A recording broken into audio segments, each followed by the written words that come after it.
Oi pessoal, oi meu nono, tudo bem? Continuamos a nossa conversa aqui. A última vez que nós conversamos, aí pouquinho tempo, nós estávamos falando o quê? Do velho continente. Sim, o velho continente, como nós chamamos de Europa. Sim, Europa tão importante aí, e nós já posicionamos vocês porque é que a gente dá essa importância, né? Até nós desconstruímos aquela ideia de pensar na Europa grande, e aí a gente viu onde é esse grande, que nesse caso não é de maneira territorial, mas sim pela influência que exerce na economia, no poder, na política mundial. Isso ficou muito bem claro.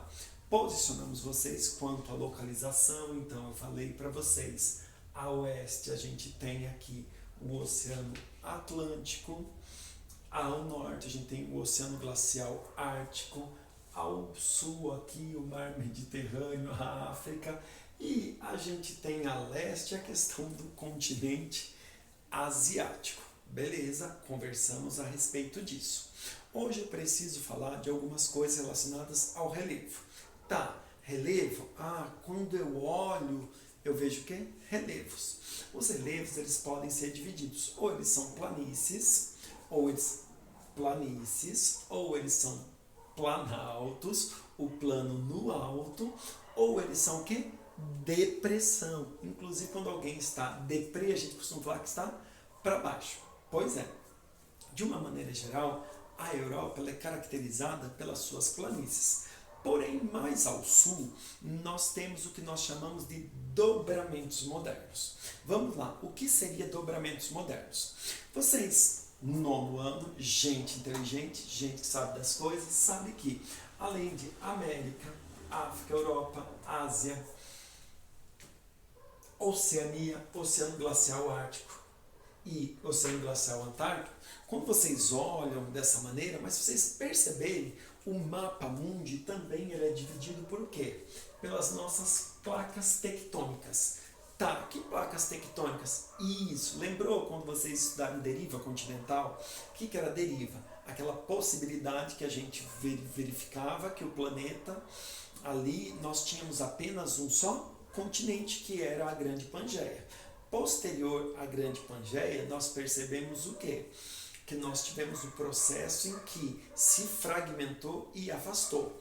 Acontece, nós temos as placas tectônicas. Vou citar algumas. Por exemplo, o Brasil, para ficar fácil. Nós estamos na placa tectônica sul-americana. Temos a placa africana, temos a placa de Nazca, nós temos a placa Eurásia, nós temos a placa do Pacífico, nós temos a placa australiana, nós temos algumas placas. Porém, essas placas tectônicas elas fazem três movimentos, ou seja, o movimento divergente. Essas placas, então, elas se afastam.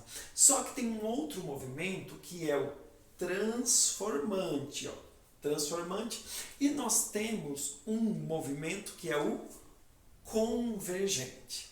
Nós costumamos dizer o que são montanhas. Montanhas são encontros do quê? De placas tectônicas. Então, dos três movimentos, para ter montanha, eu preciso do movimento divergente? Não. Do transformante? Não. Eu preciso do movimento convergente. Então, as placas,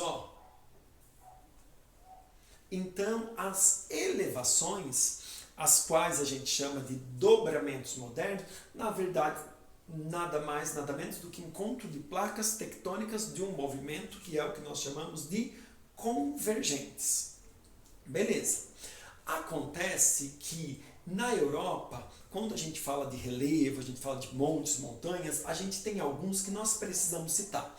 Por exemplo, aqui na Rússia, eu tenho os Montes Urais. O que esses Montes Urais é onde a gente diz que acaba a Rússia europeia e depois nós começamos a partir dali a Ásia, a Rússia asiática, é dos Montes Urais. Nós temos também aqui os Pirineus. Então eu tenho a Península Ibérica, que é Portugal e Espanha.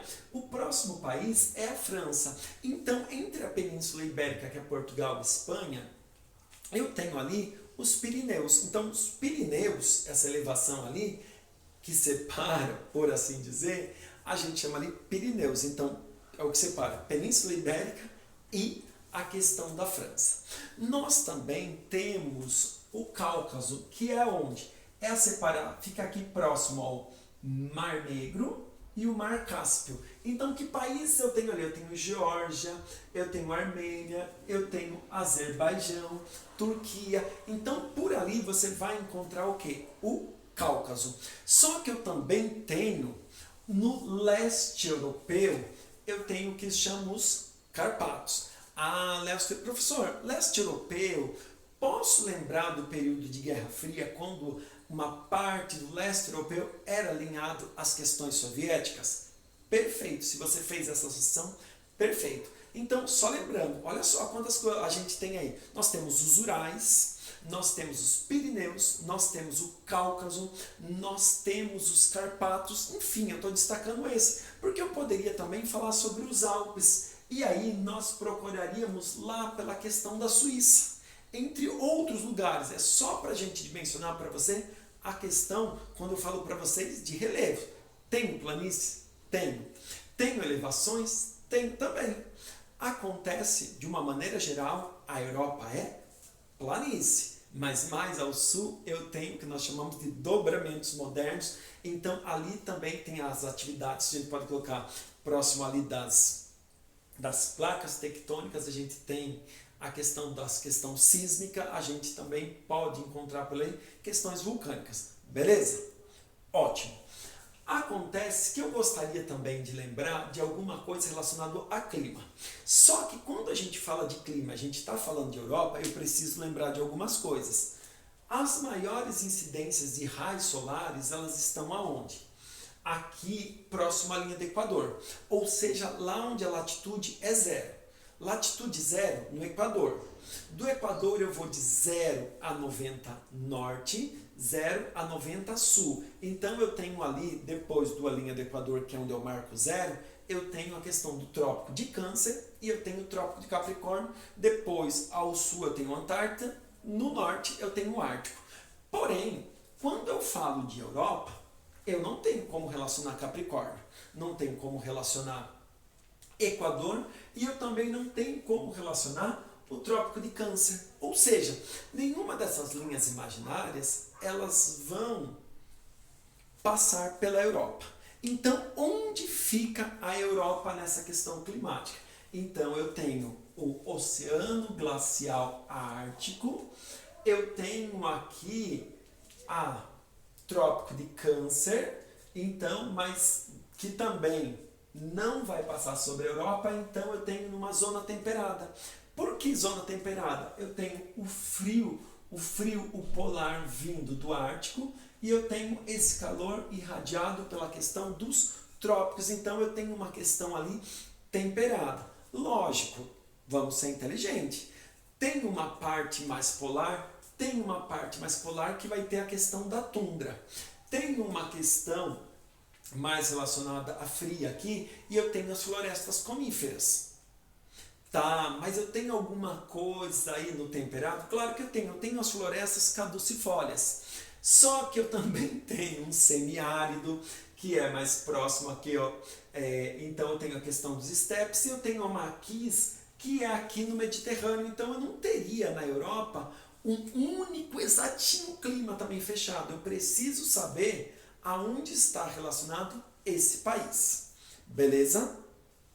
Outra coisa que precisa ficar claro também é a questão de hidrografia. Nós não temos como ter vida sem água. Nós não temos como ter um processo de sedentarização de povos sem água. E aí eu vou destacar alguns rios que vocês conhecem. Por exemplo, o maior deles é a questão do Volga, esse rio da Rússia. Só que a Rússia, se você está bem de mapa, você vai perceber que a Rússia já fica numa latitude alta. Se ela fica numa latitude alta, ou seja, ela vai ter regiões ali frias e polares. Então quer dizer que esse rio, que é extenso, que é maior, em muitas épocas do ano, principalmente no inverno, esse rio vai estar o quê? Congelado. Beleza? Mas é de extrema importância. Nós também precisamos lembrar de um rio que chama Tâmisa. Sim, o Tâmisa, que já foi um dos mais poluídos do mundo. Fica onde? Na questão da Inglaterra. E aí, se você também colocou a cabeça para pensar, lembrou a Inglaterra, Revolução Industrial, isso acabou, de alguma maneira, degradando, poluindo.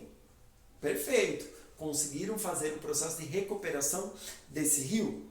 Conseguiram. Então, o que nós temos aí que nós precisamos lembrar também? Que muitas vezes, alguns países, eles vão dividir o rio vai passar por ele. Por exemplo, eu tenho o Danúbio, ele tem pelo menos 7 países que vão estar passando na sua extensão. Então, o Danúbio, por exemplo, dos 7 países, ele vai começar onde? Na Alemanha, sim, mas ele passa pela Áustria, passa, ele passa pela Eslováquia, passa pela Hungria, passa e vai continuar passando. E a gente precisa lembrar que esses países precisam preservar esse recurso natural. Por quê? Porque a hidrografia, a gente precisa lembrar de algumas coisas. Nos dá energia? Sim, nos dá energia. Então, principalmente em rios que são de planaltos. Então, tem energia. Em rios que são de planície, eu posso utilizar ele para transporte. Agora, o rio também nos dá a questão da pesca, o rio também serve para irrigação. Então, eu não tenho como falar de países onde não passa esse recurso e que ele não precise ser preservado. Beleza? Ficamos por aqui. Beijão. Estamos longe, mas estamos próximos aí. Até o próximo encontro. Fiquem com Deus.